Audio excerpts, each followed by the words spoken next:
¿Qué tal, amigos de Redtox? El día de hoy estamos en la sección de Preguntarle al Experto con Inspector Redtox.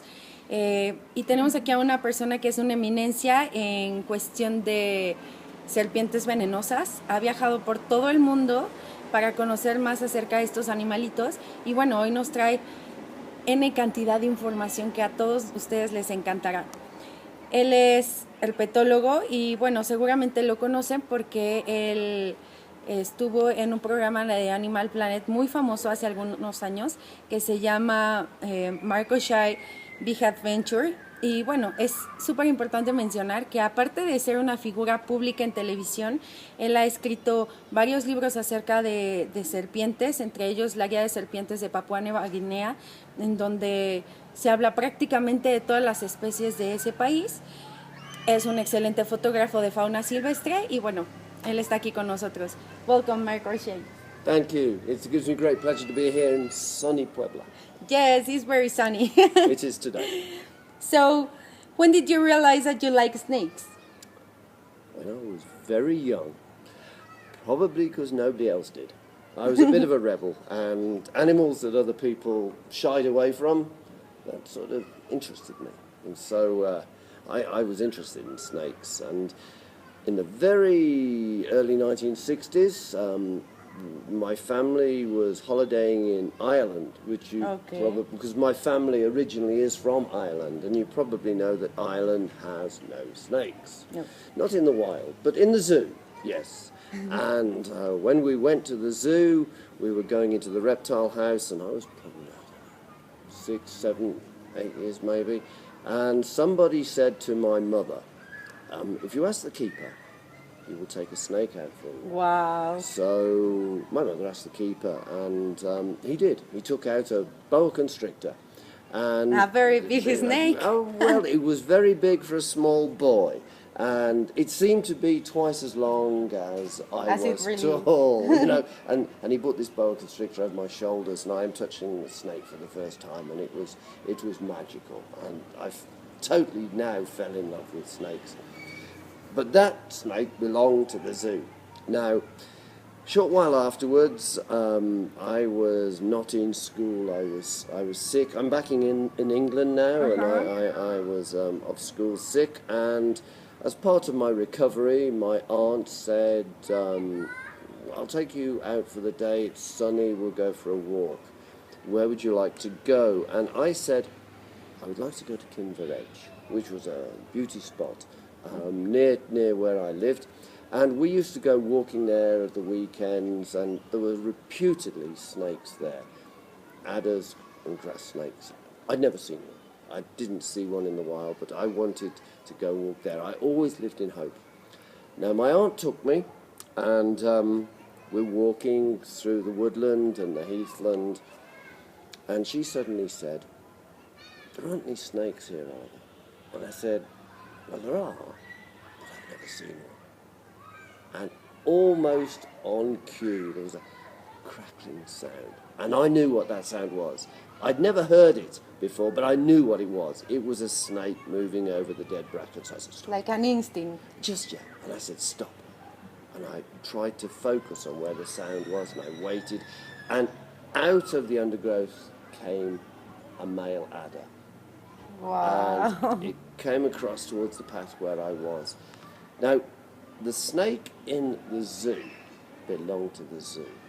But to a young boy, this one was in the wild and it was fair game. And I wanted to catch it. And I said, quick, catch it. And my aunt and I are trying to catch this adder, which, looking back, was very foolish. And fortunately, the adder was quicker and cleverer than us, and it escaped. We failed to catch it, but now I'd seen a wild snake, and now I wanted a snake.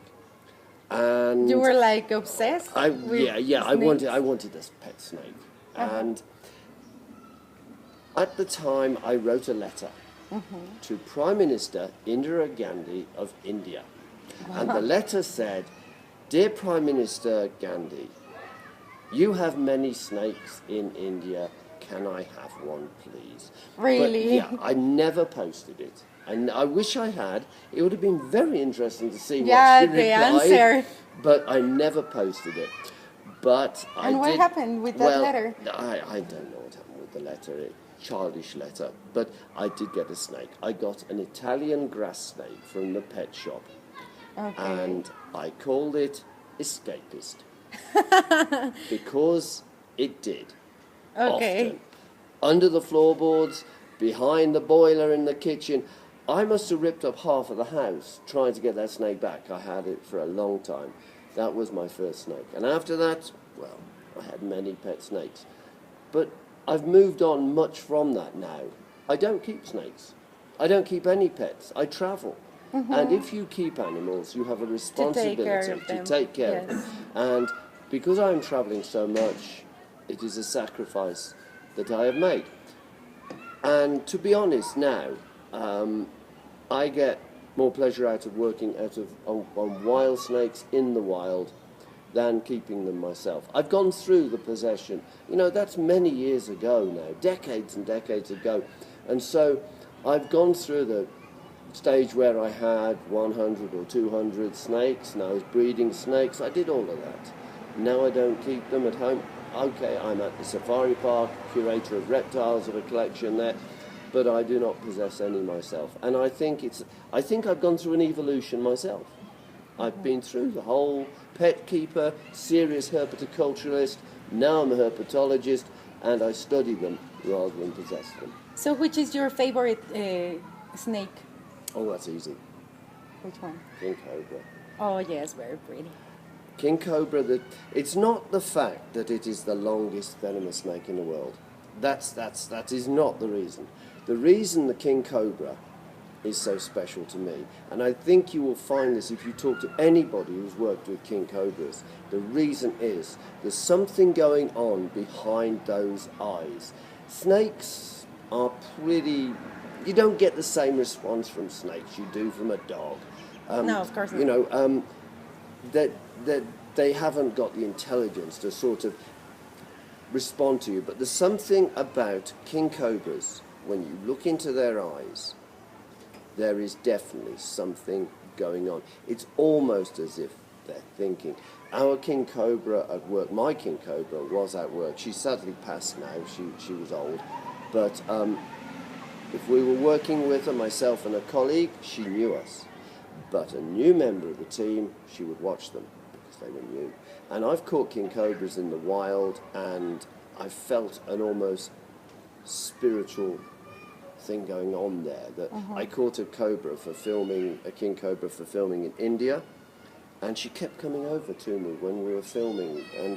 And when I looked at her, her eyes just went dunk, and she started to sway. And I felt she was saying to me, "Why have you caught me? Why have you caught me?" And I felt so guilty. But when we finished filming, the best moment for me was to take her and release her into a stream in the forest. And I watched her swim away and drop over a small waterfall and gone out of my life. And that was better than the moment of capturing her. Yeah. I felt I had done the right thing. And there is something about king cobras that, unless you've worked with them, looked at them, been close to them, met them in the wild, you possibly don't understand it. But you ask any person who's worked with king cobras and they will tell you the same. There's something going on behind those eyes. Wow. Very interesting. So let's go back to the interview. Oh yeah, why not? So, which species for you are the most dangerous? The most dangerous species? Yes. Okay, now... In all over the world. The whole... Todo el mundo. Yeah, okay. Okay. In todo el mundo. It's probably one of the questions that lay people, non-snake people, ask most often. Which is the most dangerous snake? And they think that it's also the answer to the other question, which is the most venomous snake. But the two are not the same question. The answers are going to be different. The most venomous snake in the world is reckoned to be the inland taipan in Central Australia. Now, It's sometimes called the fierce snake, and that is really unfair because it's not fierce. It's quite docile compared to some other snakes, but it is highly venomous. I mean, it's been estimated that one bite could kill an adult male human 52 times. Now, that's one of those throwaway facts. And not all bites are going to be like that. But that capacity has been determined from LD50s, which are artificial, really, because you're equating something from a mouse, a 20-gram mouse, to a 70-kilogram man. Well, we're not all 70 kilograms, and we don't necessarily function the same as mice. But the point is, we can't use human volunteers to work out LD50 tests, so you're stuck with the mice. So it's rather artificial. It's an extrapolation. But, okay, let's just say the inland type can kill an adult human 52 times. It's highly venomous. There is nothing else at the moment that can touch that, although we think Papuan taipans are pretty pokey. But there have been 4 bites that I know of from inland taipans, all to herpetologists who are working with them or keeping them, and not one of those people has died. They've all had excellent medical care. And as far as we are aware at this point in time, nobody's died from the bite of the most venomous snake in the world. It's found in Central Australia. The native Australians presumably avoid it, and there are not many people there catching it. So it really is a threat only to people who keep them, and if they've got good medical attention, they survive. So the most venomous snake in the world reputedly has not killed anybody. And yet, every year, between 90 and 120,000 people die of snakebite. They're being killed by something. So what is it? Okay. Inland taipan can kill you 52 times. How many times you got to die to be dead? No, just one. One will do. So you don't actually need this highly venomous snake. You just need a snake that is able to kill you, and the circumstances go against you, such as being too far from the hospital, or there being no antivenom, or just unable to get out of the jungle, or whatever. So there's a lot of other circumstances apart from the toxicity of the venom that can play against you. So the snakes that I reckon are the most dangerous, not the most venomous, but the most dangerous, number 1 is probably the West African carpet viper, Echis ocellatus, which is found in a broad swathe across North Africa. Now, all of the carpet vipers are dangerous, but this one is probably leading the group. It's like very aggressive? Or... No, it's not aggressive. No, snakes generally aren't aggressive. They just defend themselves rather vigorously. I mean, a snake generally will only bite you if you step on it, or if it feels threatened and it feels it's got to come to you to defend itself. Some snakes have a lower threshold of what they consider a threat. So there is not a snake that is going to follow you or something like that? No. The snakes aren't out there thinking, oh, I'm going to kill somebody today. I'm really in a bad mood. I'm going to find me a person and bite them. Snakes aren't like that. Their venom is designed for dealing with prey. The fact that it's also useful defensively is an add-on for them. They're not out there to hunt us down. That's a nonsense. So let's get back to the West African carpet viper. It's an arid country snake. It's also found in woodland, and it's often in high densities. So there's lots of them, and they're biting people on the foot when they're stepping on them in the dark. Of course, they do the saw scaling sound, but if people are talking, you can see them. They're rather well camouflaged, and they don't move away. A lot of snakes, you walk through their area, you spook them, they'll go away. But the carpet viper and puff adders and death adders in New Guinea and a lot of these sit-and-wait ambushers, they have static defences. They will try to stay where they are, even a rattlesnake. They will try to stay where they are and warn you off with a sound or something like that. And if you don't hear that sound, or you're not paying attention, or you're talking, or you haven't got a torch and you step on it, then expect to be bitten. Yes. And the venoms of the carpet vipers and the saw-scale vipers are extremely potent. And they're often found in open areas, but the West African carpet viper also enters dry woodland. So anyone collecting firewood could be bitten on the hand.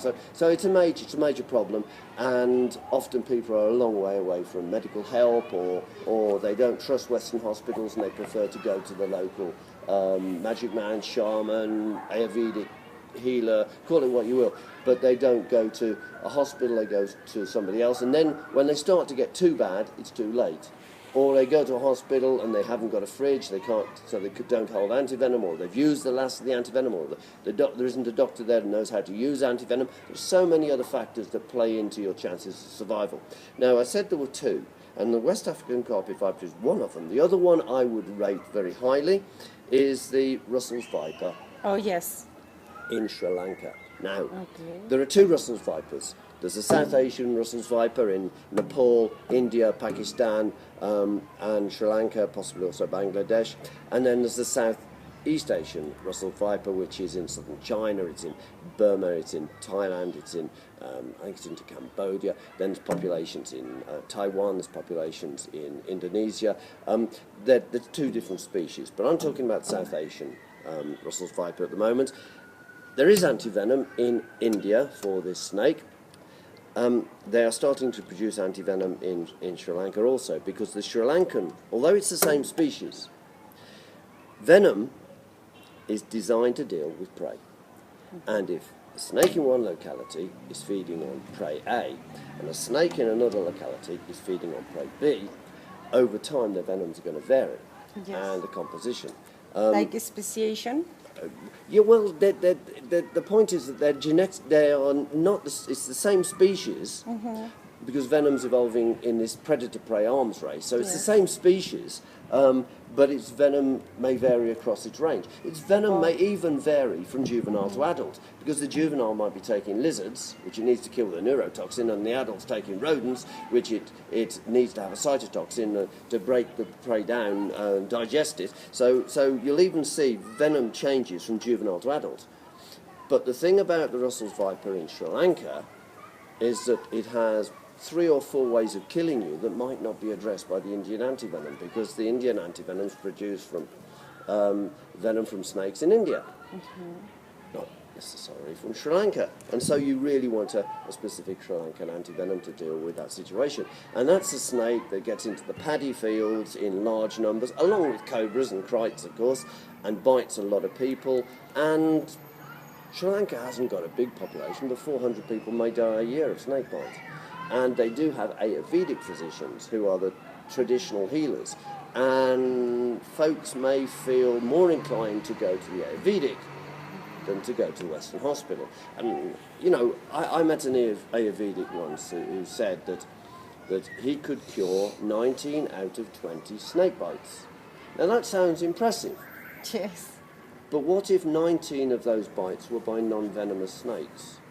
Or were sublethal or dry bites from venomous snakes? What if 19 of those bites weren't going to kill anybody anyway, and the only one he didn't save was the person bitten with a potentially lethal dose of venom?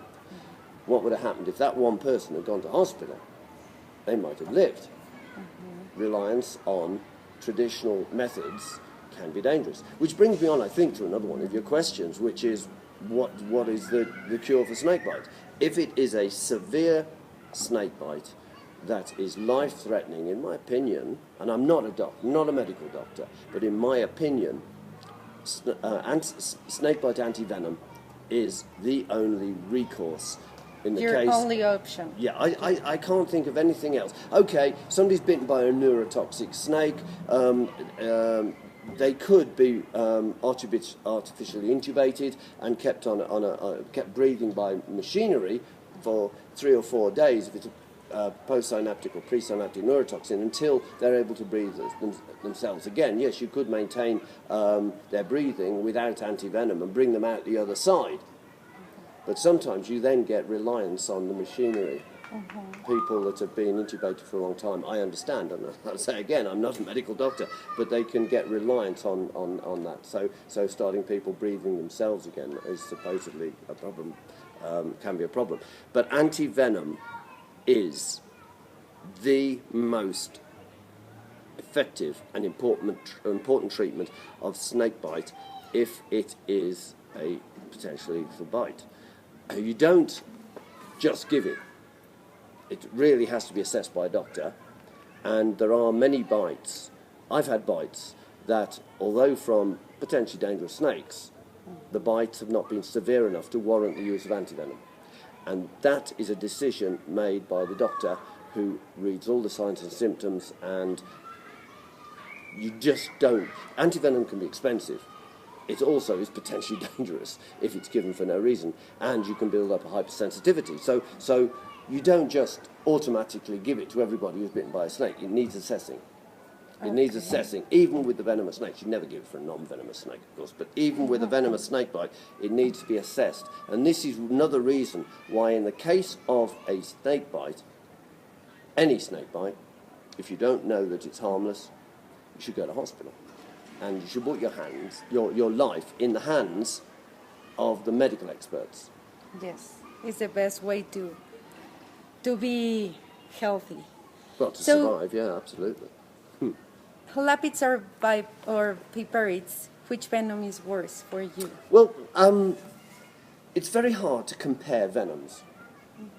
Venoms are completely different compounds. You know, it's like saying, which is the most poisonous? Arsenic, strychnine, or cyanide? They can all kill you in different ways, and it's very hard to compare them. It's like saying, okay, compare these fruit. Which one is the most fruity? An apple, an orange, or a banana? Well, they've all got different shapes, they're all different colours, they're all different textures, they've all got different bitter or sweet or whatever. So you might think, well, how can I compare three fruit that are completely different? So what you might think is, well, I could compare their sweetness levels. So we'd have a sweetness level. They contain sugars. They all contain sugars. There may be different sugars, but we could compare their sugariness and test that. And we could then come up with something that said, okay, the orange is sweeter than the apple is sweeter than the orange, and the orange is sweeter than the banana, or something like that. Well, when you come to looking at venoms, it's a bit the same. You are trying to compare different things that are actually completely different compounds and work in different ways. But the thing we're most interested in is their killing capacity. Yes. That's what we really want to know. That's what you're really asking them. And that's why we've got LD50 tests, lethal dose 50. And what you do is you inject test mice, test group of, say, 100 mice, and the group A will have quite a dilute venom, group C will have quite a concentrated venom, and group B might have a moderate in between. So probably, say, 30% of the mice die in group A, because that's the dilute venom. 80% of the mice die in group C, because that's the most concentrated venom. What you're looking for in B is the concentration of the venom that kills 50% of the mice. Lethal dose 50.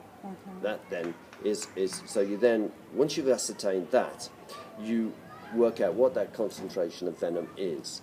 And so you can then compare the killing ability of different venoms based on what the amount of venom, concentration of venom will kill 50% of the mice. And so you may have one that requires very little, and another one that requires a bucketful.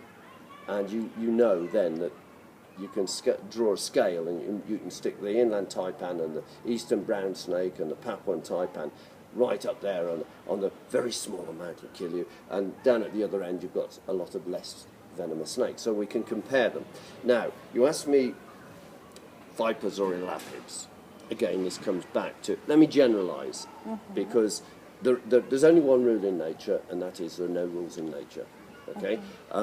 You can say, well, vipers, they've got venom that attacks the blood and the tissues, and elapids, they've got venom that attacks the nervous system. Yeah, but you see, but that's a generalisation, because the Mojave rattlesnake contains neurotoxins. And there are certainly Papua and Taipan contains a procoagulant, so it affects the blood. So there is no, you cannot drop them into neat pigeonholes and say all the vipers, yeah, they're blood and skin and tissue venoms, and all the elapids, they're neurotoxins. You can't do that. But if we allow for the generalisation, my thoughts would be the viper bites cause a lot of localised pain, bleeding, swelling, discoloration. There's nothing surer than pain to send you to medical help. Pain actually is your friend because it tells you how you're doing. Okay. And if you're doing badly, you know. And I mean, when I've had rattlesnake bites, your arm swelling gets to a certain point, you think this is pretty serious. Now, the trouble with some of the elapids also cause swelling and things like that, and the spitting cobras, of course, cause an awful lot of tissue destruction. They've got a very cytotoxic venom because they're spitting it into the eyes to cause blindness in their enemies so they can escape. But if you take the generalisation that elapids are neurotoxic, some neurotoxic snake venoms don't cause any pain. Take the Asian krites, Bungarus. People sleep on the floor. The krite is hunting for other snakes, comes into the room, goes underneath somebody. That person rolls in their night. The krite bites them. Mm-hmm. They may wake. They may not. But they might never wake again because it doesn't cause any pain. You see, sometimes people bitten by a neurotoxic elapid, you can't even find the bite site. They'll even say they weren't bitten. Yeah, and the fangs are very little. Very small. And you're seeing ptosis, where the eyelids are drooping, they've got flaccid facial paralysis, where they can't smile, their tongue, it seems to be paralysed, they can't move, they've got blepharosis, they can't follow your finger. All these things say neurotoxicity, and they're going, well, I wasn't bitten. What happened? Yeah, because they didn't feel any pain, you can't find it. So the point is that my point here is the vipers can cause some really nasty bites, but you know they're nasty, and you're liable to seek treatment. Elapids, you might think it was a dry bite, and it's not till you start to show some of the early signs that you realise you have actually been envenomed, and you don't know how much or how badly. So they're a bit of a time bomb. You simply don't know how badly bitten you are with an elapid, so you should always seek medical attention, because it could suddenly just creep up on you, and then it's too late. Now, the thing about the neurotoxins, they may kill you quickly, but if you have antivenom quickly enough, that you can recover quickly as well. If the pure neurotoxins shouldn't do a great deal of damage to you long term. But the things about blood and tissue toxins from, say, the vipers, if we're generalising, although they're slower in killing and often don't kill, the recovery can be slow. People lose tissue. They've got to have skin grafts. They may lose fingers. They may lose a foot if it goes really bad. You know, I mean, you've seen the pictures. Yes, some really nasty gangrene. And sometimes, though, these are down to rudimentary first aid. People are great at putting tourniquets on. They're not so dangerous. Good. They're not so good at. It's not a good option. No, they put them on. They think job done. Then no, you're killing the arm. Yes, you have to release. And that's or also if they. Well, that won't. Oh, the suction machines that they shouldn't be in snakebite kits. You can't get once the venom's gone in. It's gone into living tissue. The idea that if you get the blood out, you'll get the venom out, it's a joke, because some of the venom's travelling to the lymphatics. Some of it's going to the tissues. Once the venom's in, it's in. And cutting people is dangerous, because some of these venoms cause prolonged bleeding. So we had a guy bleed to death in 1986 in the bottom of a canoe in New Guinea. He'd been bitten by a taipan, which was going to kill him neurotoxically, but the villagers had thought, let's get the venom out. So they cut him, razor cuts, hundreds of razor cuts. Are you going to take the venom out? Well, they thought razor cutting him, right? I know, poor guy. But the thing about the taipan is it also contains a procoagulant, so it causes lots of little clots in the blood. Your body breaks down the clots, create lots more clots. Your body breaks down the clots, and in time, you can't clot.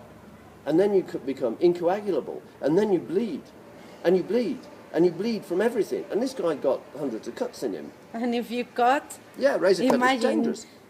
Really dangerous. Blood everywhere. Well, there was with his case. He died. Whether neurotoxin, he died. Yeah, he died. Oh my God. He died in the bottom of a canoe in Papua New Guinea in 1986. Forestry officer who was working with our project. But he went to a village after he'd been bitten by a taipan, and they tried to save him, but they tried to save him in the wrong way. And when they decided, oh God, we better get him to the clinic, by that time it was too late, they never got him there.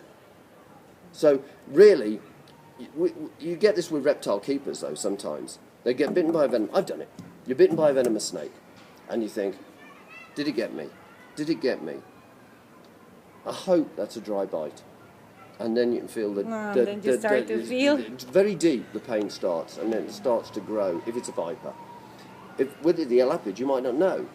But to sort of think, well, I'll see how I get on, and if I need help, I'll call for an ambulance or I'll call my friend to take me to hospital. No. You have to decide there and then. Go to hospital. Because not going to hospital and thinking, well, I'll decide later, could cost you your life. And I don't know if it's an apocryphal story, but there is supposedly a guy in the United States who'd been bitten by a cobra and he was found dead by the telephone. Now that may be just one of these myths, but you can certainly see how that would happen. You delay calling it in until it's too late, and then it is too late. And you only get one chance. And then it doesn't matter if it can kill you once or 52 times, you're still dead. Okay. Vamos a detenernos un poquito para seguir con la segunda parte en donde Mark nos contará cuándo fue mordido por una serpiente.